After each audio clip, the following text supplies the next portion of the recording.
Good. It looks like we've got a solid connection again. This transmission, I want to talk about one of the deepest, darkest, bleakest rabbit holes in librarianship. And I want to warn you to start off with that there's not going to be any good, solid conclusions at the end of this. And they're all going to end with someone ultimately having to ask the question, who gets to decide? We talked a little bit in the first transmission about what an apocalypse librarian might look like, and we talked a little bit in the third transmission about some of the complicated ideas that go into what a librarian does to defend our equity of access to information and our intellectual freedoms. Throughout this series, we have discussed how librarianship relates to the social structures of the world and how these social structures of the world make public libraries possible. We fund libraries with our tax dollars to provide equal services to everyone in our community, without restrictions to their intellectual freedom and without scrutiny from government sources or anyone else, really. And all of these things are based on a social construct that says we want libraries, and libraries are good, and this is what they should look like in exchange for our tax revenue. So they are deeply tied to society. This idea of intellectual freedom stems from a democratic society, and in exchange, a democratic society thrives on intellectual freedom. It thrives on the widest variety of ideas being explored by the widest variety of people, and the good ideas float to the top and achieve consensus. At least ideally. In order to optimally portray a librarian's role in this whole matrix of intellectual freedom, there are two ideas on how that should be done. The first one, and the one we've mostly talked about so far, is neutrality.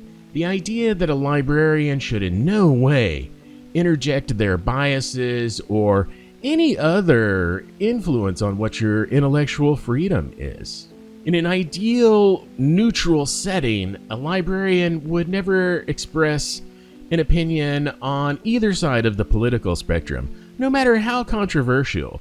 There would be no information whatsoever that could be detrimental to society or an individual that a librarian could not provide, or would not provide, or should not provide under neutrality. But it turns out their reasoning for that is important and does rely on everything going right and everything being optimal, which is not going to be the case in an apocalypse. When we talk about neutrality, this example always comes up. What if someone wants to research information about a hate group or some idea that is inherently dangerous, like making explosives or poisons or whatever the case is? What if a person wants that information? Does a librarian, a neutral librarian, have the obligation to provide that information without any input, even though they know that this could go very badly? A truly neutral librarian should be able to do that.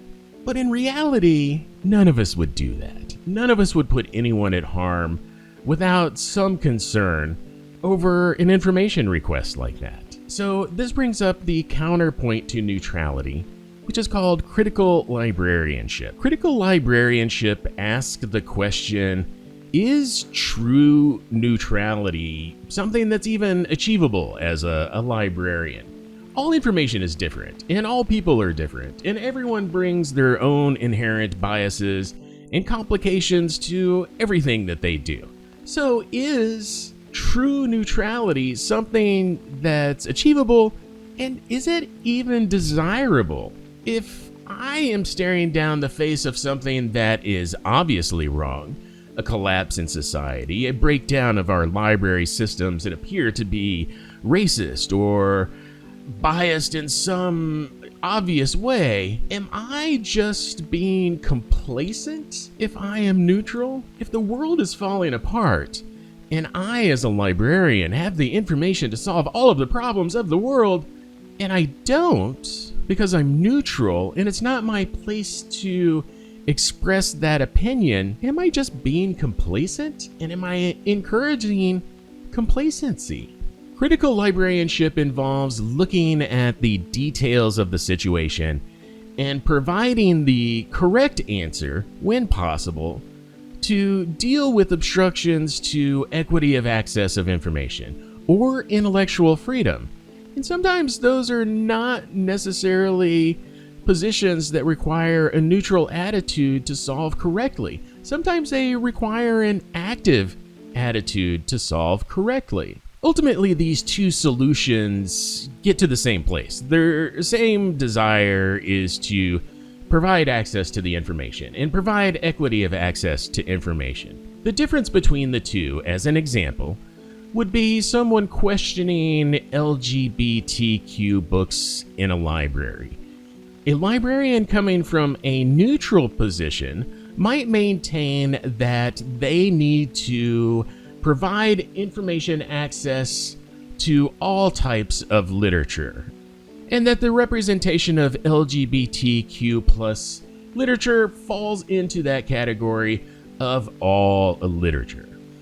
A critical librarian would maintain that the LGBTQ plus community is underserved, and to make up for that underserved nature, the reduced amount of literature available to them, they might stock more LGBTQ plus literature in their collection than other types to provide a wider range of access and a broader scope of knowledge that appeals to a broader scope of people, thus correcting for the underserved nature of the LGBTQ plus community, just as an example. These are two different librarian approaches to solve the same problem: equity of access to information and intellectual freedom. But how do you know which one is appropriate? And as society is falling apart and descending into an apocalypse, is there a guide that represents a more general philosophy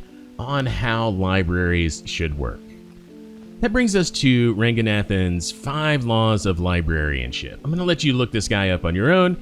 He's a deep rabbit hole to his own regard, but essentially back in the 30s, he came up with this idea that transformed libraries from just big giant repositories of books into what we see today, which are information sources that are dynamic and tailored to their patrons and the way their patrons seek information. Here they are. Number 1 is books are for use. Number 2, every reader his or her book. Every book its reader. Save the time of the reader, and the library is a growing organism. None of these are deeply mysterious, and they are exactly what they sound like. But I want to bring in this transmission's example, and you'll get a better idea of what these actually mean. We're going to talk about the 2010 Hughes brothers movie, The Book of Eli. Again, we're going to look at this as a deep analysis from a modern-day librarian perspective, so it's going to include some spoilers, and that's just going to be unavoidable. So if you want to preserve that dynamic mystery, the conclusion, and the reveal of this movie, you might want to skip the rest of this. We're going to talk mostly about the two main characters, the protagonist and the antagonist. Eli, a typical apocalypse librarian character, walks the earth carrying the last remaining copy of a special book. He is on a mission to take this across the country to a repository of knowledge that he knows about, and is making this arduous trek through apocalyptic wastelands and untold dangers and facing starvation to perform this task. The antagonist, Carnegie, ironically, Carnegie is this despotic warlord, a type of Hobbesian Leviathan who seeks to rebuild society, but only in a way that is subservient to his autocratic rule. And he's seeking a way to do this, and he remembers a really good way to do this would be this book he heard about when he was a kid, and he's out searching for this copy of this book. As you can imagine, or if you haven't already seen the movie, or if you're just on your toes, you've probably figured out that this is the same book that Eli is carrying across the country. Naturally, as the story has to play out in true Hollywood fashion, it is Eli's job to deny Carnegie the book. It is his job to keep that knowledge which he seeks to become an autocrat from falling into his hands. And this book is far too important, in Eli's opinion, to fall into the hands of someone like Carnegie. Eli is engaging in critical librarianship. He is seeing the lay of the land. He is understanding the value of the information that he has, and he is understanding the motivation of his patrons. He is seeking out a way to preserve knowledge and not necessarily provide access to it. He's a gatekeeper, but presumably one with noble motivations. Is he following Ranganathan's 5 laws of librarianship? Does he believe that books are for use? Technically, not really so much. Is he looking to connect every reader to their book, every book to its reader? Is he looking to save the time of the reader? Is he considering that his library, which is represented by 1 book at this point, is a growing organism? I don't know. If we look at Carnegie, he is a little bit more on the side of neutrality. He believes that by sacrificing some liberty, he might be able to restore society, albeit under his autocratic rule. But the other option is to wait for society to organically rebuild itself to the point where it needs or could have access to this information repository where Eli is going to leave the book. Is he following Ranganathan's 5 laws? Carnegie seeks to use the book, so he believes books are for use. He claims to want to be a reader of the book.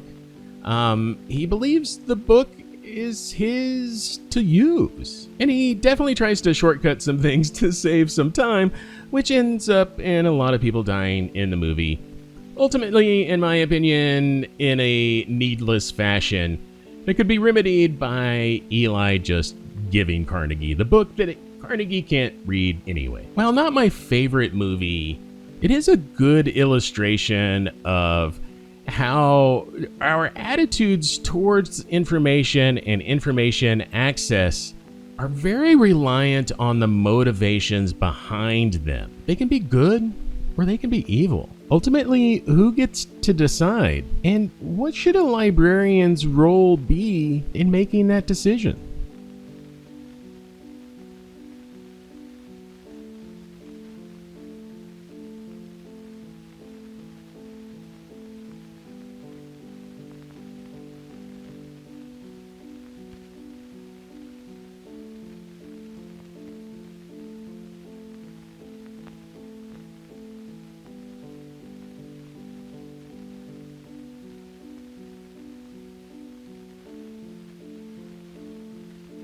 Bring out your dad.